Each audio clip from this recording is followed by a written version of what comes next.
Here is the snow setup. We have our high tunnel right there. That's sort of a greenhouse, except it's got one end open.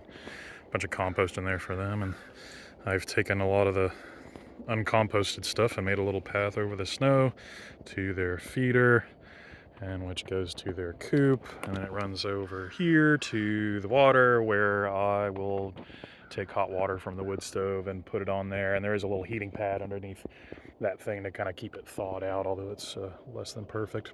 It's only a little 20-watt heating pad, so it doesn't waste too much electricity and kind of does the job. But yeah, there they are.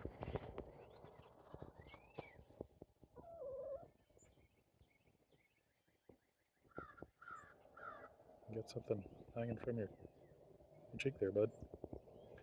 This lady.